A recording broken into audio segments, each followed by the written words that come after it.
En el principio. Dice la palabra de Dios, Juan capítulo 1, versículos 1 al 3, y voy a leer la Reina Valera contemporánea. En el principio ya existía la palabra estaba con Dios, y Dios mismo era la palabra. La palabra estaba en el principio con Dios. Por ella fueron hechas todas las cosas. Sin ella nada fue hecho de lo que ha sido hecho. Vamos a leer ahora, déjalo ahí si quieres el mismo texto, porque quiero que comparen ustedes con la versión 1960. Y solamente van a escuchar, no lo tengo ahí. En el principio era el Verbo, y el Verbo era con Dios, y el Verbo era Dios. Este era en el principio con Dios. Todas las cosas por Él fueron hechas, y sin Él nada de lo que ha sido hecho fue hecho. Oremos. Padre, te oramos a ti y agradecemos en esta oportunidad la bendición que nos das de poder venir y abrir tu palabra, leerla, y ahora, Señor, pedimos que nos abras el entendimiento para escuchar y aprender, y no solamente aprender, oh Dios, sino también conocerte más a través de este texto del Evangelio según San Juan que vamos a estar estudiando. Bendícenos en esta serie, oh Dios, y permite que podamos ser alimentados por ti. En Cristo Jesús te oramos, te agradecemos. Amén y amén. Vamos a ir a la introducción y la pregunta es, ¿por qué un prólogo? Y cuando hablamos del prólogo estamos hablando de Juan. En sus Biblias, si tiene una Biblia de estudio o por lo menos una que tenga una introducción, un comentario al principio, va a decir el prólogo, y este es Juan capítulo 1, versículos 1 al 18. Ahora, más que una introducción, el prólogo nos dice el tema, la idea general de todo el libro, ¿no? Y eso es lo que Juan va a hacer en estos versículos, del 1 al 8. Ahora, no vamos a estudiar todos los versículos, o sea, vamos a estar un buen tiempo en el prólogo, ¿no? Ahora, la mayoría de nosotros estamos ya un poco familiarizados, espero que sí, cómo comienza el Nuevo Testamento, ¿no? El Nuevo Testamento comienza ¿con qué libro? No, el Nuevo Testamento. Nuevo Testamento. Mateo, Marcos, Lucas, ¿no? Ok. Detengámonos en esos tres. Mateo, Marcos y Lucas. Eso se le conoce como unos evangelios sinópticos. Vamos a la siguiente, por favor. Ahí está. Y esa palabra quizás para algunos sea nueva, para otros no. Pero eso se les conoce a Mateo, Marcos y Lucas como los evangelios sinópticos. ¿Por qué? Porque si los han leído, ustedes se dan cuenta que la mayoría de las narraciones que tenemos, historias que tenemos en esos tres evangelios, son similares, se parecen. Algunos tienen más detalles en la historia, ¿no?, que otros, pero casi todos contienen las mismas historias, los mismos milagros, los mismos sermones. Entonces, por eso se le llama sinópticos. Los une lo que es la manera como fueron escritos. Usan casi un lenguaje similar, ¿no? Son de estilo histórico y muestran las historias esenciales. Se basan en las historias esenciales, ¿no? Ahora, Juan es único. Juan es único, ¿no? ¿Por qué Juan es único? Porque enfoca su atención en la naturaleza divina de Jesús. O sea, Juan, nos vamos a dar cuenta, comienza su evangelio diferente. Y su propósito para escribir es declarado ahí en Juan 20:31. Juan 20:31. Ahí está. Dice, pero estas se han escrito para que ustedes crean que Jesús es el Cristo, el Hijo de Dios, y para que al creer tengan vida en su nombre. Entonces Juan escribió y va a probar, va a demostrar que Jesús es el Hijo de Dios. ¿Para qué? Para que la gente creyera, ¿no? Y él va a decir, y sigan creyendo. En el griego, las palabras que él usa es creer, pero seguir creyendo. Entonces el Evangelio de Juan comienza, lo leímos, ¿no? Diferente a Mateo y Lucas, que comienzan, ¿cómo comienzan Mateo y Lucas? Pues con el nacimiento de Jesús, ¿no? Y Marcos comienza con el inicio del ministerio de Jesús. Entonces, esos tres evangelios comienzan con esas historias. Ahora, ¿por qué Juan tiene un prólogo? Ya lo vimos, ¿no? Va a explicar que desde el principio, Jesús es el divino Hijo de Dios. ¿Y por qué decimos divino? Porque nosotros, por ejemplo, nos llamamos hijos de Dios. Pero la Biblia usa una palabra para decirnos a nosotros cómo es que venimos a ser hijos de Dios. Dice que venimos a ser adoptados. We've been adopted. Quiere decir que nosotros no, cuando un hijo es adoptado, ¿qué sucede? Tiene los mismos derechos, privilegios, responsabilidades que el hijo natural, ¿sí o no? Debería de ser así. Pero hay algo que no tiene el hijo adoptado, es la sangre. ¿Se da cuenta? No comparte el ADN. Cuando hablamos de Jesús, decimos, Él es el Hijo divino, Hijo de Dios. Entonces parece ser que Juan tiene la intención que cada vez que leamos una historia, que él va a decir un milagro o contar algo, él nos va a estar diciendo como al final, ¿te das cuenta que Jesús es Dios? ¿Te das cuenta de eso?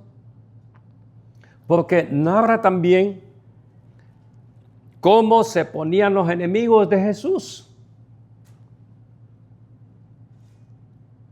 Estoy pensando en aquel momento cuando Jesús le dice al paralítico, tus pecados te son perdonados.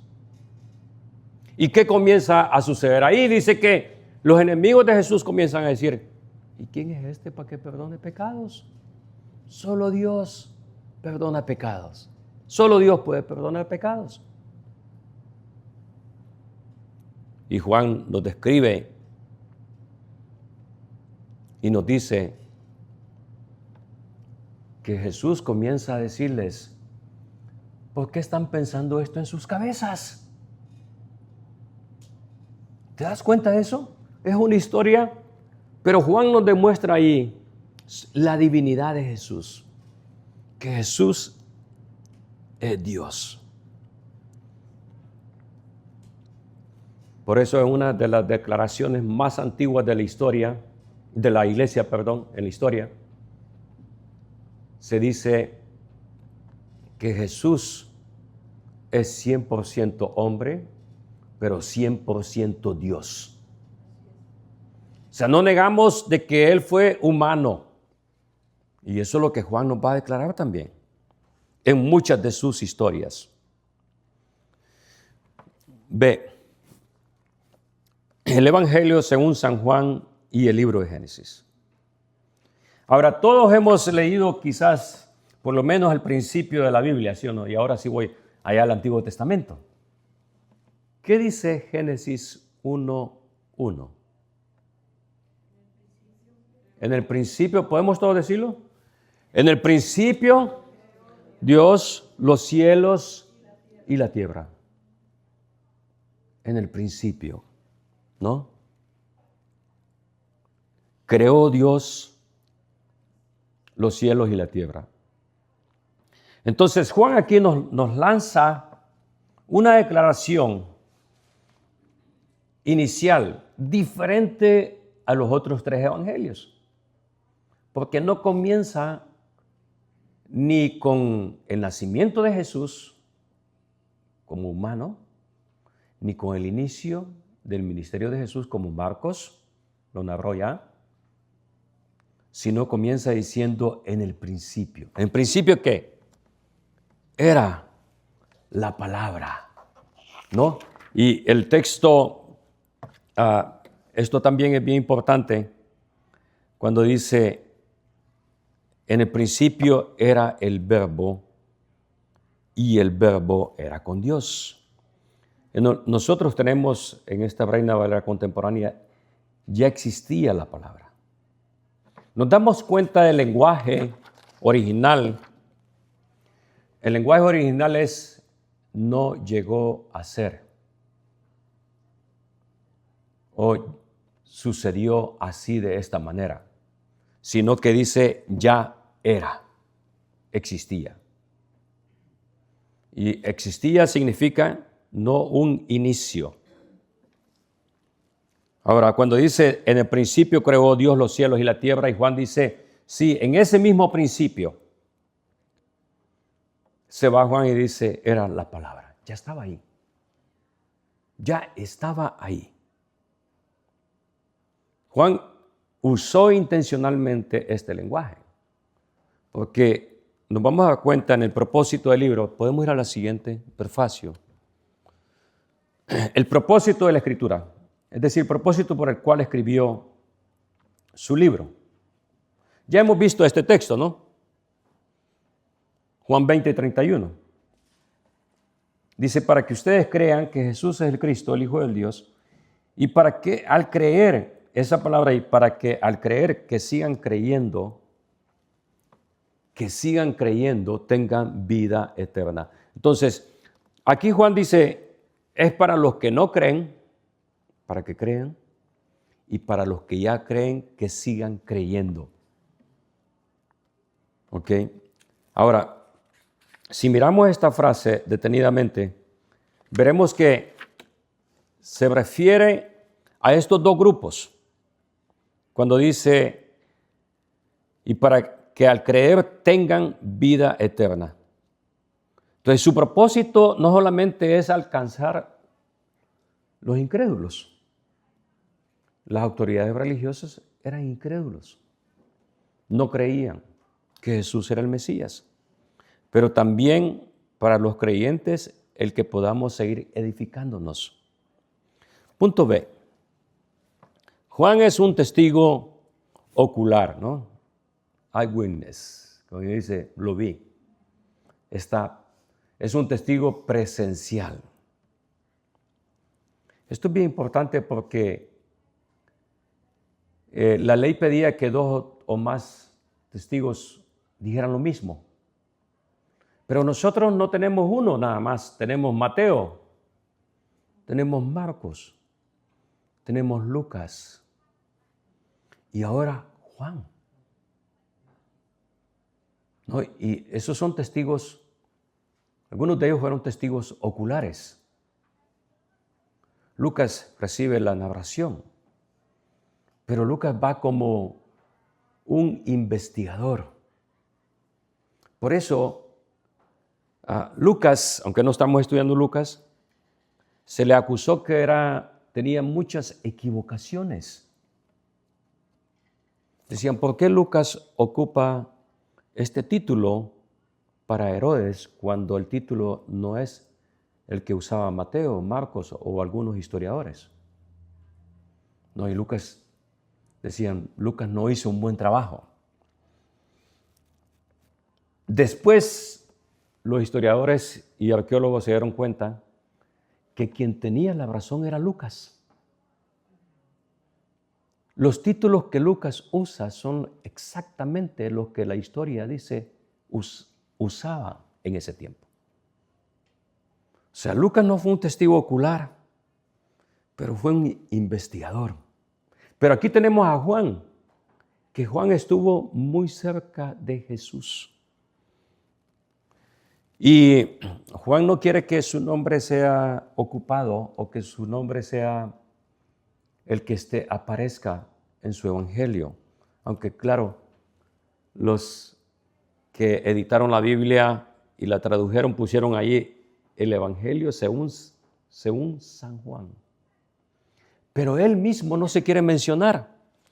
El discípulo a quien Jesús amaba, dice nada más. ¿Y quién era el discípulo a quien Jesús amaba? Juan. No. Por lo menos 5 veces aparece esta expresión en esos textos bíblicos. Punto C. Este escrito es decir, el Evangelio según San Juan fueron inspirados por Dios. En esta clase que tuvimos el día miércoles, yo les expliqué lo que significa inspirados, ¿no? ¿Cómo es que Dios crea al principio? A través de su palabra, dice. ¿Cómo es que Dios le da vida a Adán cuando lo hace? Lo hace, pero no tiene vida. Dice que Él le da el soplo de la vida. El soplo de la vida. El soplo es esa palabra inspirado. ¿Ok? Y yo sé que hay muchas, y yo no me voy a detener en eso, en cómo es que Dios se inspiró, porque muchos debaten cómo fue que lo hizo. Usó, digamos, a Juan mecánicamente el Espíritu Santo y le dijo, escribe esto. O fue el Espíritu Santo tal como dice acá. Pero el Espíritu Santo a quien el Padre enviará en mi nombre, los consolará. Les enseñará todas las cosas y les recordará todo lo que yo les he dicho. Ahora, muchos podemos tener memoria muy buena. Yo no tengo memoria muy buena. ¿Ok? Pero dependo del Espíritu Santo para que me recuerde. Hay gente creada por Dios que tiene una memoria de computadora, mucho más. Yo escucho y leo, por ejemplo, al doctor César Vidal, de España, hoy vive en Washington, un escritor. Más de 200 libros ha escrito. Él ha escrito más de 200 libros. Dice que ya perdió la cuenta cuántos libros ha escrito. Yo creo que saca uno cada año. Y cuando lo escucho hablar en su programa, tiene un segmento en el programa que habla con una persona que también es una persona muy docta, muy estudiada, que habla sobre libros, comenta los libros. Y no hay libro en la historia que esta señora traiga al comentario que César Vidal no haya leído. Yo digo, ¿y cuándo duerme este hombre? ¿Cuándo come? ¿Será que no se baña? Sí, de veras. Porque sí, dice, yo recuerdo y me gusta esto. O sea, sabes que ha leído el libro que está comentando. Y él no sabe el libro que esta señora va a traer al programa. Yo nunca he escuchado que lo haya sorprendido y he dicho, ese libro no lo he leído. Y tiene una mente, una memoria increíble. Pero aquí dice el Espíritu Santo. Entonces, por eso sabemos, por eso creemos que es la palabra de Dios la que está escrita allí a través del Espíritu Santo. En Pablo, por ejemplo, no dudamos mucho, ¿no? aunque los liberales dudan mucho sobre la inspiración de la escritura de Pablo, porque Pablo sabía la ley, había leído el Antiguo Testamento, lo conocía casi de memoria, pero Juan muy poco. Mateo no sabemos. Pedro no creo. Por eso cuando Pedro habla en un momento y pega en el blanco, en lo que dice, le dice el Señor, esto no te lo ha revelado carne ni sangre, sino el Espíritu Santo. ¿Te das cuenta? El Espíritu Santo es el que nos revela, nos consuela, nos enseña. Venía hablando con Melanie, y por eso quiero hablar del Espíritu Santo, la obra del Espíritu Santo. De una persona que ella conoce y dice, se ha alejado de Dios. Ya no quiere leer la Escritura. Yo le digo, sí, es que es un problema grande cuando Dios comienza a hablar a tu corazón a través de la palabra, y entonces, ¿qué hacemos? Huimos. El pecado nos hace huir. Nos escondemos, como Adán, o como Jonás. Yo le digo, está como Jonás, huyendo. Pero si es elegida de Dios, no le dije eso, pero si es elegida de Dios, el pescado el pez se la va a tragar, ¿no? Y va a tener un encuentro, una experiencia. Es decir, tiene que descender al infierno mismo para despertar y volver a Dios. Entonces Juan nos va a narrar todo eso. Ahora, cuando leemos la Escritura, ¿cómo la leemos? Yo he pensado esto, yo estaba leyendo en mi lectura personal, espero que tenga una lectura personal, no solamente esta, ¿no? En mi lectura personal he comenzado a leer los Reyes, ¿no? Y leí ahí la historia de los Reyes. Pero ¿cómo tomamos esas historias? Cuando leemos esto, ¿cómo Dios nos habla? ¿Ya? Yo decía, yo quería tener el pelo como Absalón, pero cuando leí lo que le pasó a Absalón, dije, mejor no. Yo cuando estaba joven quería tener, de hecho, cuando yo vine acá, como perdí las reglas de mi casa y todo, ¿no? Vine de Estados Unidos por primera vez, vine joven, pues me dejé crecer el pelo, porque nunca me lo había dejado crecer. Finalmente era libre, ¿no? Yo le enseño, y les he contado esa historia a mis hijos, ¿no? Ahora, ¿qué leemos? ¿Cómo aprendemos? ¿Qué es lo que Dios nos dice?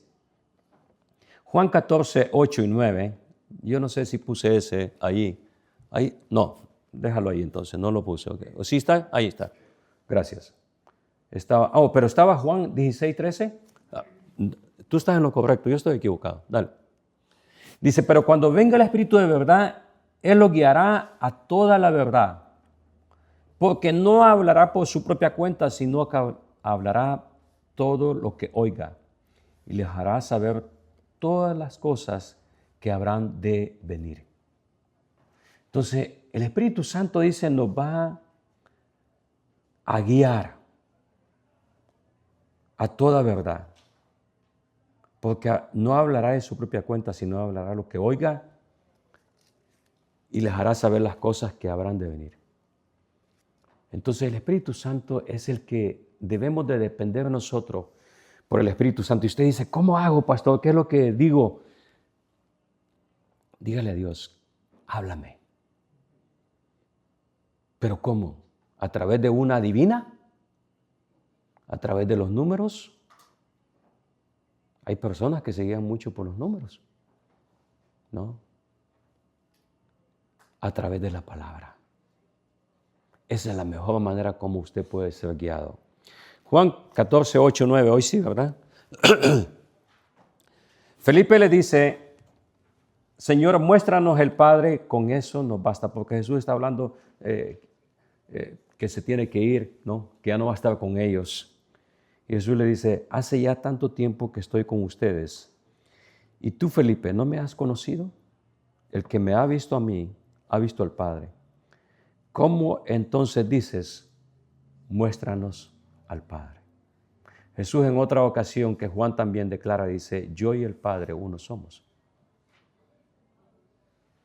Entonces Juan se da cuenta cómo el Espíritu Santo mantiene el mismo rumbo, la misma línea aquí. De Juan capítulo 1, se da cuenta cómo Juan se completamente dice, Jesús es divino, Jesús es el Hijo de Dios. Entonces, ahora, que este conocimiento no sea solamente en la mente, sino que nos lleve a conocer a Dios, ¿no? Que salgamos de acá y digamos, sí, Jesús es Dios. Que salgamos más con eso. La palabra, punto 1. Hemos gastado todo este tiempo en la introducción, ¿no? No vamos a llegar a 3 o 4 puntos, no se preocupen, ¿ok? Está para afligidos ya ustedes. Cuando usamos la palabra, ¿estamos usando qué? ¿Cuál es la otra palabra que está por palabra en los otros textos? En ese texto bíblico. El verbo, gracias. Entonces, cuando veamos la palabra es el verbo. Yo busqué un poquito por qué algunas versiones eligieron la palabra y otras el verbo, porque los antiguos eligieron mejor el verbo porque la palabra logos puede perderse nada más en el significado que tiene el griego, ¿no? Y el verbo denotaba acción, aún más que la misma palabra en el original. Ahora dice, en el principio existía la palabra estaba con Dios. ¿Por qué la palabra? Vamos a la siguiente, ¿por qué la palabra? ¿No? ¿Por qué la palabra? Ya hemos visto cómo Juan relacionó estrechamente Génesis. ¿Por qué la palabra? Esto me preguntaba yo desde el principio. Y quiero decirles una experiencia. Yo comencé a estudiar este libro de Juan antes de ir a la iglesia. Yo recuerdo que escribía un programa de radio y me mandaron el estudio. Y cuando me mandaron el estudio, los libros para que lo llenara, yo no comprendía nada. Y ahí sí, ¿quién es el verbo? ¿De qué está hablando acá? Y estaba más confuso que antes de comenzar a estudiar. ¿Por qué la palabra? ¿Por qué verbo?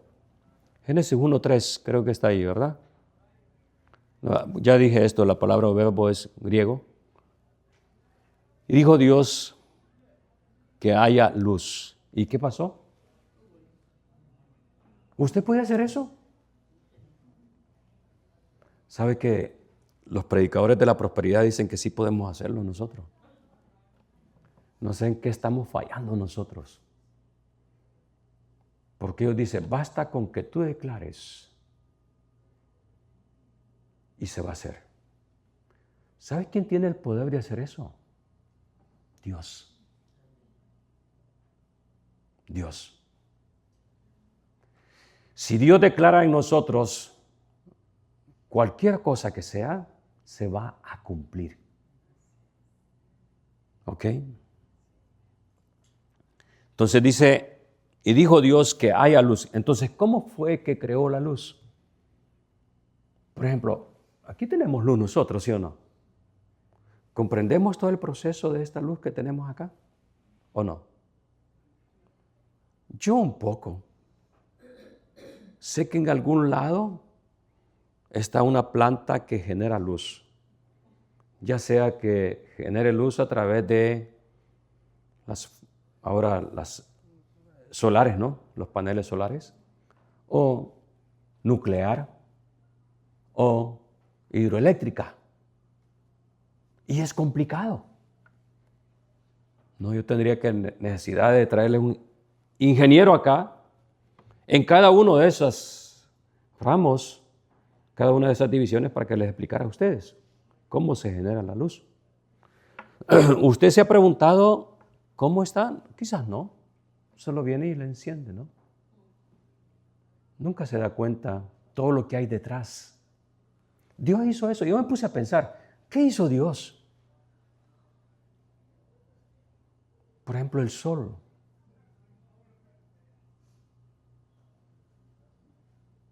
¿Cómo es que el sol genera luz por sí mismo? Y sabe que nos admiramos en Éxodo, cuando leímos en Éxodo, que la zarza dice ardía, pero no se consumía. Y ese arbusto, no sé si usted lo ha visto, pero ese se consume inmediatamente. Es como los pine needles, ¿no? Las hojitas esas del pino. A mí me gusta usarlas para comenzar el fuego, ¿no? Pero ¿qué sucede? En unos segundos ya no hay nada de eso. Se consumen. Pero Dios creó algo que todavía está ahí. Y es testimonio de que Dios es. Por eso cuando Moisés recibe y le dice, ¿quién voy a decir que me manda? Yo soy. La palabra es eterna, punto B. En el principio ya existía, dice la palabra. Comienza diciendo, en el principio ya existía la palabra, el verbo. ¿Cuál es el comienzo? ¿Cuál es el inicio? Los niños hacen esa pregunta, ¿no? ¿Y quién creó a Dios? ¿Sí? Yo espero que sus niños, si son normales, hubieran preguntado eso, ¿no? ¿Ya? ¿Quién creó a Dios? Yo le he dicho esto a los estudiantes, les he dicho, el hecho que ustedes cuestionen o se pregunten, ¿existe Dios? Prueba la existencia misma de Dios. ¿Cómo así? Esta silla nunca me ha preguntado a mí, ¿y Dios existe? Mi mascota nunca me ha preguntado, ¿y Dios existe? Mi gato, el gato que Petra me dio todavía está vivo, nunca me ha llegado a preguntar. Llega a pedirme comida. Eso sí, ¿no? ¿Por qué? Porque no fueron creados a imagen de Dios. Por eso es la palabra Homo sapiens, el ser que piensa. Nosotros mismos somos pruebas de la existencia de Dios, como el universo es prueba de la existencia de Dios. Y cuando dice la palabra ya existía, no fue creado. Juan 17:5. En esa oración, los discípulos, Jesús dice, ahora pues, está orando al Padre. Jesús sí dice, ahora pues, Padre, glorifícame tú al lado tuyo con aquella gloria que tuve contigo antes de que el mundo, ¿qué? Existiera. Antes de toda la creación. ¿Se da cuenta? Jesús nunca contradice el texto mismo. Eso es lo importante. Eso es muy importante tenerlo en cuenta. Es decir, que el verbo no tuvo principio, la palabra no tuvo principio, ya existía.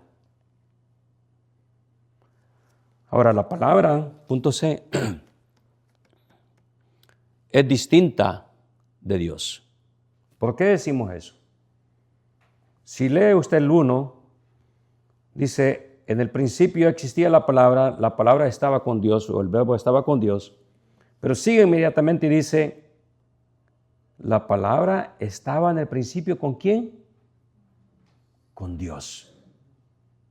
¿No? Con Dios. Entonces, ¿qué probamos en esto? Que el verbo es distinto, de cierta manera, de Dios mismo. ¿Ok?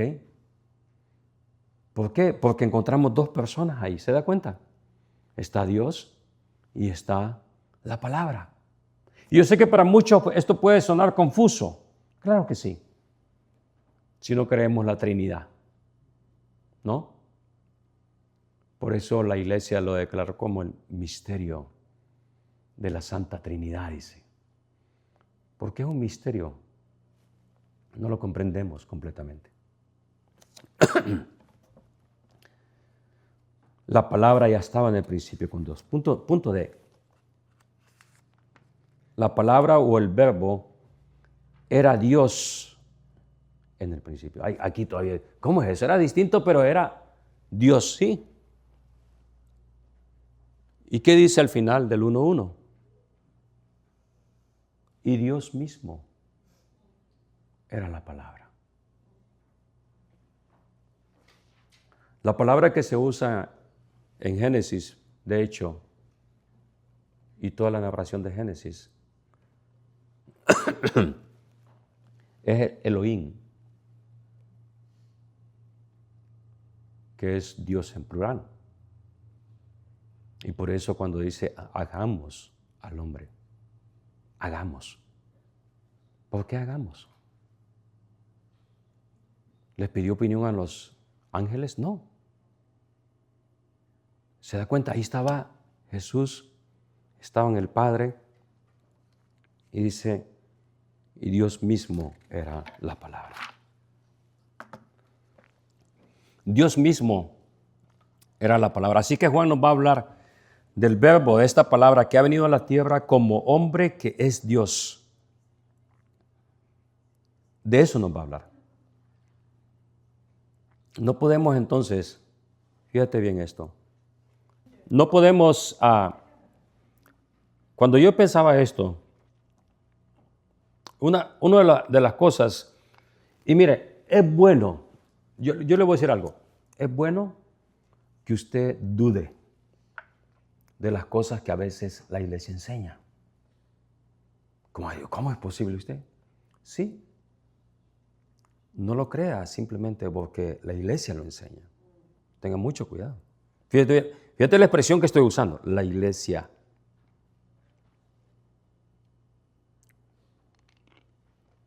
Lo que no tenemos que tener duda es de lo que la palabra enseña.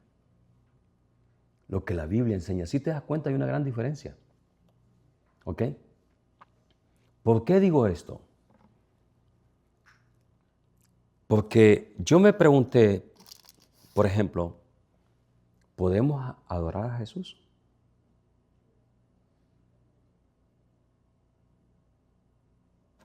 ¿Sí o no? Si Él es Dios, podemos adorarlo. Pero si no, porque tenemos un texto, si Jesús fue creado, la Biblia se contradice, porque en Apocalipsis un ángel se le acerca a Juan y Juan se arrodilla para adorar. Y dice, no, levántate, porque yo soy un consiervo como tú. ¿Y qué encontramos en el cielo? Las huestes celestiales adorando a Jesús. Y dicen, adoraban porque tú eres digno. Eres el único que puede abrir. Yo les digo esto porque no solamente tenemos que hacernos esas preguntas muy importantes, porque tenemos grupos como los señores testigos de Jehová, que el nombre les queda muy grande, ¿no? Que dicen Jesús es creado. Los musulmanes creen lo mismo. Los mormones creen lo mismo.